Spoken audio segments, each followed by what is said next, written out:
Hello everyone, this is Travalgar Valentine, coming with another video. Today I'll be doing a 51 Chevy Thriftmaster modified version, modified in a special way, modified to a post-apocalyptic buggy. Now you might have seen this vehicle before. I probably have if you actually enjoy the Mad Max franchise, because it's on Mad Max. Where is the 51 Chevy Thriftmaster, you say? Well, it is actually part of the Buzzard team. Part of the Buzzards, which actually are used to dismantle and destroy everything.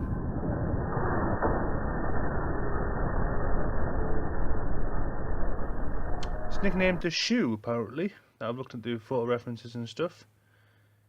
And there's very little of the Thriftmaster actually left, but it's just what it was based on. So I've done a couple of wheels here just to give me a good rough reference to where I'm going to start drawing it. The body's heavily stripped down, but I'll show you what's left of it.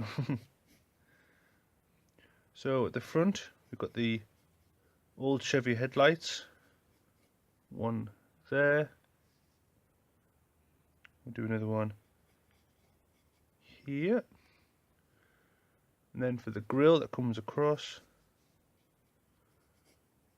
slight V in the center. These are just lines going across, so it's quite straight, easy to do.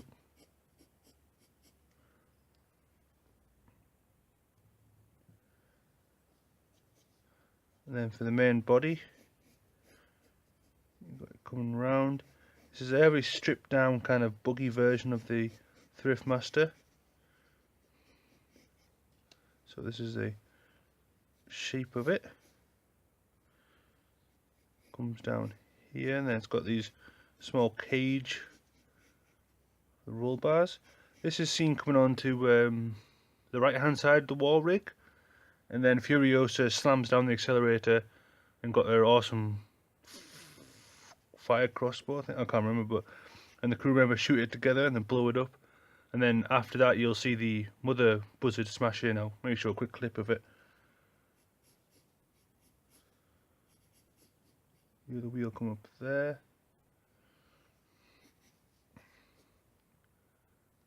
What am I missing? The bump at the bottom.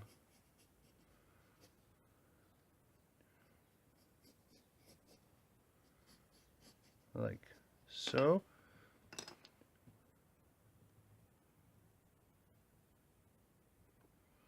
Okay, now that I've actually got the rough shapes in and stuff, I might just start doing some of the spikes on top. The spikes kind of dominate this kind of car, and it's a very rough car, so it's not precise, precision, nice fold line stuff. This is a scrappage kind of Buzzard vehicle that's designed to destroy and demolish things. So start with the headlights. I doubt they would even actually work. They're just what's left of the car, should I say. And then for the grille, do the top section first, just because it overlaps. Like so.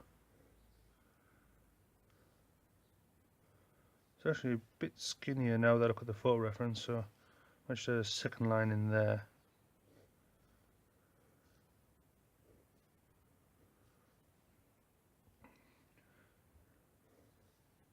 Called the Shoe. I wonder why they called it the Shoe for. Bring out the shoe! If it was a Buzzard, I would have thought it would be something a bit cooler. Something like Death Machine, Gasoline, Destruction, Death or something. I don't know. Anyway, I'm just going to start doing these spikes. I do a variety of them with rulers. Then I do some freehand just to emphasize maybe some of them are a bit hand cut and stuff. You don't want to make them look too precise. This is just a scrappage kind of car.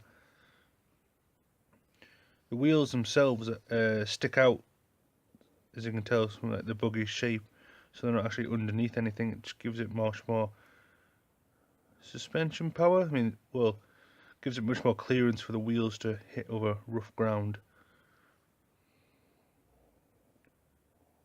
These are quite chunky tyres as well. So I'm going to do some lines here for the grip on the side. Like so. Do a centre line for there. I add a second dash just in between.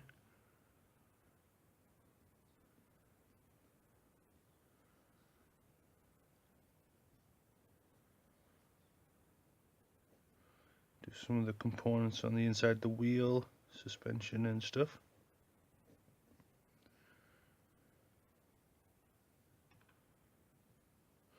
It's quite difficult to get photo reference for these cars, just because a lot of these photos were taken while they're on the move in the action film and stuff, so there's a lot of dust flying in the air, petrol and flames and all sorts of stuff, so to get a good idea of where things actually go, it's a bit difficult, but you get the general idea. It's just the raw shell of the Thriftmaster, chopped and channeled down to this buggy shape for a post-apocalyptic world, smashed and dented and creased and crumpled after various fights, various conflicts and attacks, and then porcupined up with enough spikes to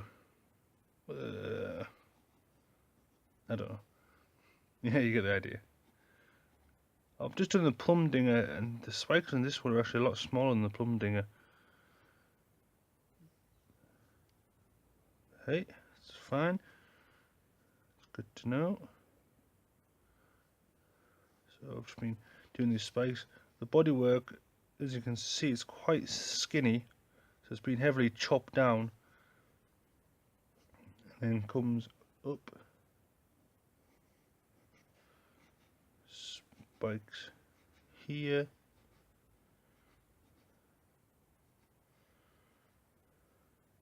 Because this is a rough shape, I don't want to emphasize any strong black lines, because that'll emphasize a smooth surface area. So I want to do lots of little lines here and there, just to emphasize a sort of a rough structure that it consists of. Strong and slimline chromed sections were for the privileged. These are just buzzards who like to just destroy everything. Man, I drawn these wheels quite big compared to the vehicle. Yeah, I think it looks pretty good. I might have done this rim actually a bit too big in the centre. It kind of looks like a street wheel instead of actually the hard, rugged off-road tyre that I wanted, but I think it will still work.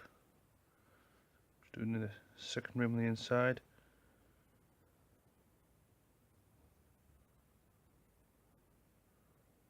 Like so. Hope you don't mind I'm using the negative filter still. I like the effect it has.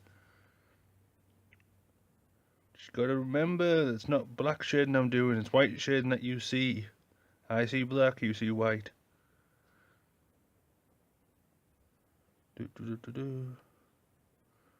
Shading, shading, shading. Okay, what other aspects of the car can I show you? Maybe the rear wheel. And just look at the picture, and that looks quite squashy, this wheel actually. I'm going to have to fix that. Just doing this freehand roughly with my biros and pens and stuff.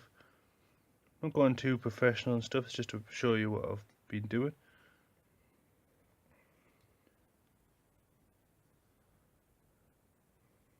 So likewise, there's similar rim with that inner lip. Some bolts going round. Shading here. Here.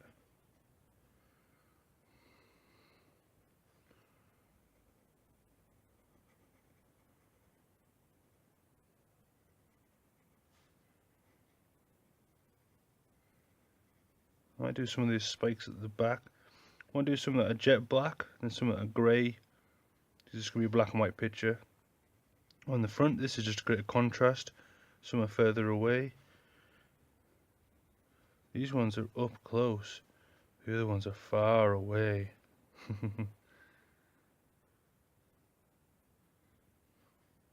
Okay. Like so. Can't get a good picture of what the body actually looks like. They made the bonnet on top. So all the pictures I have of it, it's like horizontal.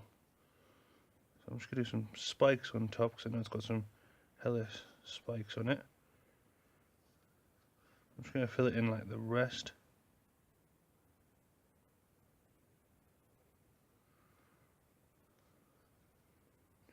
Okay, that's looking good. See a glimpse of the plum dinger that I did before. This is the other one. I might actually do all 4 buzzards on this one bit of paper. This is quite small, this. I mean, this is Ooh, 14 by 8, so it's small. It's like half of A5.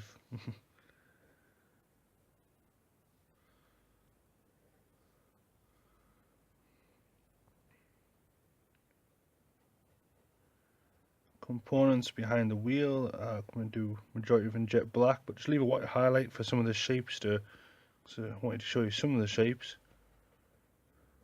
This is where the darkest part of the vehicle is.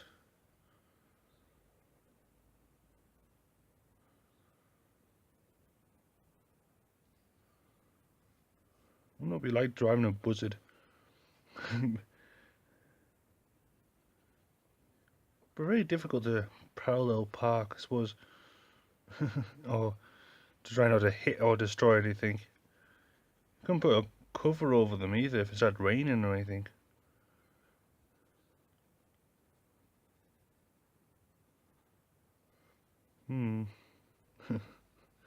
Cover up the Buzzard, it's starting to rain. I don't want my seat to get wet. How? Every time I try and put a tarpaulin over it, the whole thing just rips. These are just scrappage cars, so I doubt they even last long enough to actually see the rain.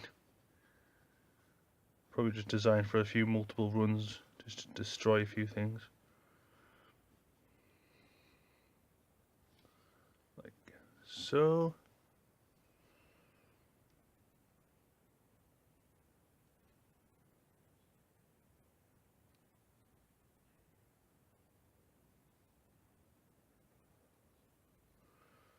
What time are we on? I'm quite pressured for time. 9:27 in the morning. It's not too bad. Probably got another 10-15 minutes left. Hurry! Spikes. Spikes there, spikes there. Here's a fun fact. The number of spikes used to make the Buzzards, I'm not sure if it was on one vehicle itself, possibly actually, or even the mother Buzzard, was over 1,700. The same number of spikes actually on a porcupine. Coincidence maybe? I don't know.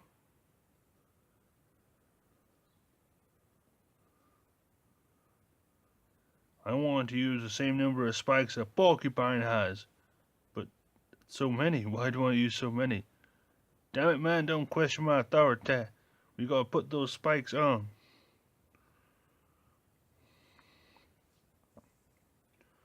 I'm guessing you just get blank bits of metal, rusty bits of panels, and just cut out with a welder torch and stuff to actually get the spikes you wanted. Guess that's how they made them. Can't remember so much.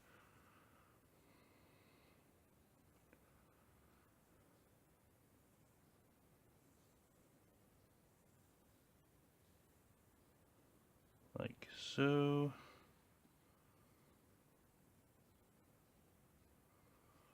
Inside the car, I'm just going to do all jet black again.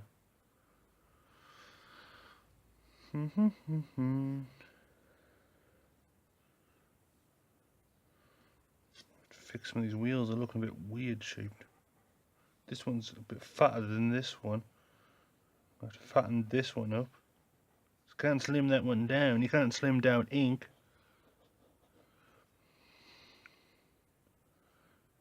This is what you get when you freehand everything. You have to adjust lots of different things.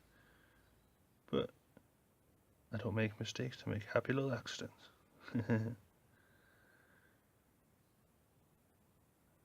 Majority of all my drawings I used to do all the time, pen and biro and stuff. I actually rarely used to actually use pencil, just to get me rough shapes, which is what you saw beforehand. And then the majority of the actual work I used to do all in pen.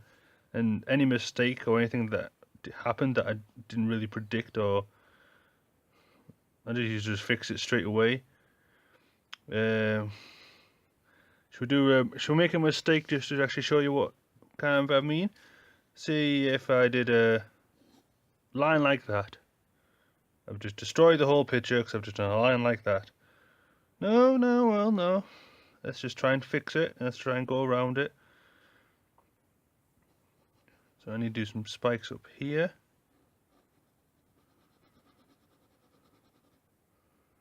Keep that one there. Maybe another spike going up there.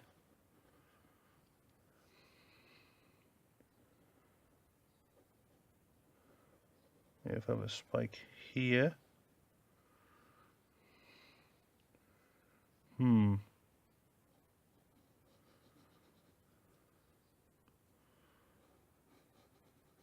one there. I do a chain in between those two. Do a few more details. Another spike there.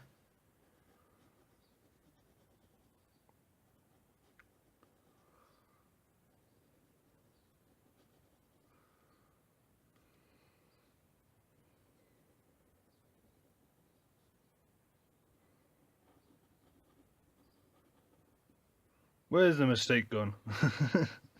You can still see this line going across, but I'm kind of doing my best to cover it up. I should have made an easier mistake to demonstrate, but never mind. This looks good, I still like it. Oh man, I've just noticed that. Look at it. Look at that tire, it's got a bulge on this side. I need to fix that mistake. Forget about the lines doing that, I need to fix bulginess of my tires.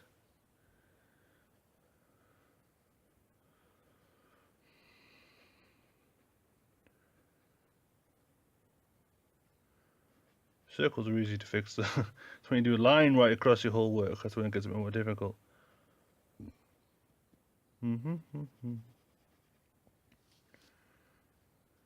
Okay, it's looking good. Let's go with my brush pen. I'm using this fine liner pen from Steyler. Triple S fine liner. I'm not sure how to pronounce that. Doesn't actually say what nib size is on it. Strange. I think it's a 0.1, I think. But, yeah. Made in German now, that's why I can't pronounce it. This is a Faber-Castell brush pen. I'm just using this for the darkened areas here. Just like a black felt tip, really.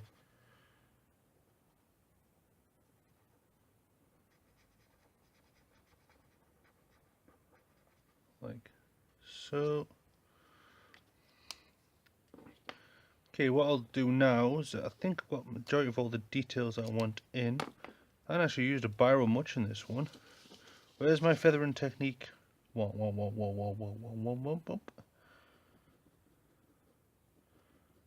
technique, as you know, is I'm just doing dashes from one point to the other, and then lift my pen up slowly at the end. Flick, flick, flick, flick. Feather, feather, feather, feather. I don't really know the correct terminology for that particular technique, or if it is a particular technique. Haven't been to art school or anything like that, so excuse my terminology for the techniques, because I'm just going by what I know. I'm just a self-taught artist.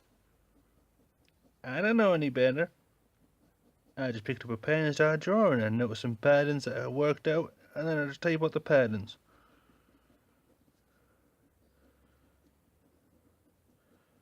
See, I can use this to my advantage because I know this pen is a little bit lighter than the actual black. So if I just highlight all the different dark areas like that, you'll still see some of the shapes because they show up in grey. Yeah.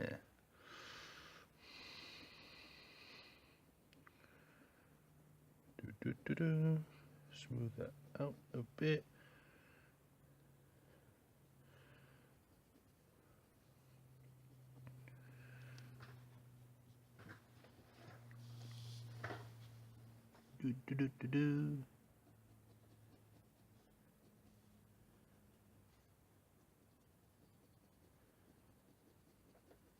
Line. So yeah, next time you watch the film, this is the one that appears on the left hand side. It's got a buzzsaw on this side. I seem to draw them on the side opposite to what the buzzsaw actually is. That uses to destroy the wheels and stuff of the war rig. Man, they must have some balls to actually go against a war rig.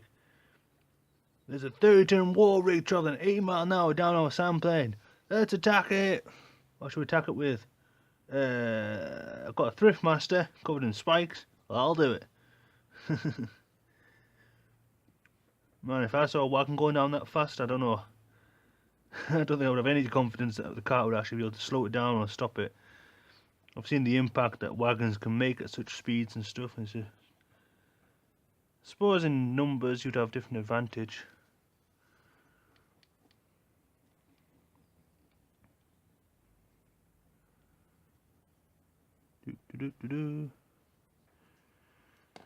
Okay, I'm sure go into grey tone just over here, just to darken it up a little bit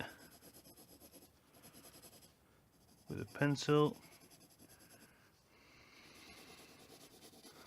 Now that I've got the general shapes in, highlighted all in pen, I'm not really fussed about going over some of the spikes and stuff.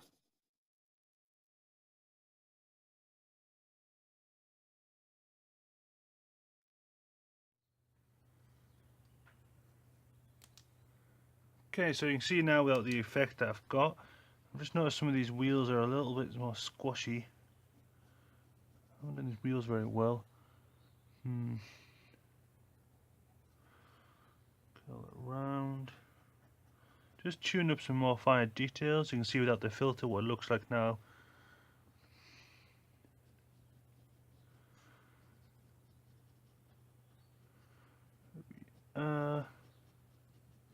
Anyway, thanks very much for watching. I hope you enjoyed this video. Yeah, this is a modified Buzzard from the Mad Max film. I'll probably do some more Buzzard pictures. I love doing these Buzzards, they're pretty awesome cars.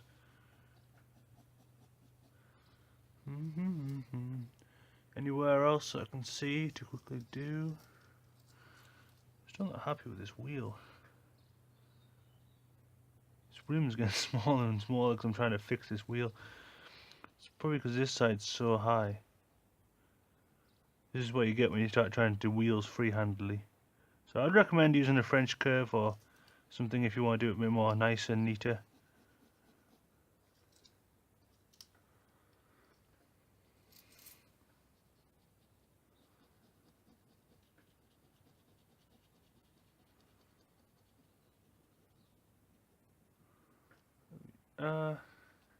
Boop boop boop.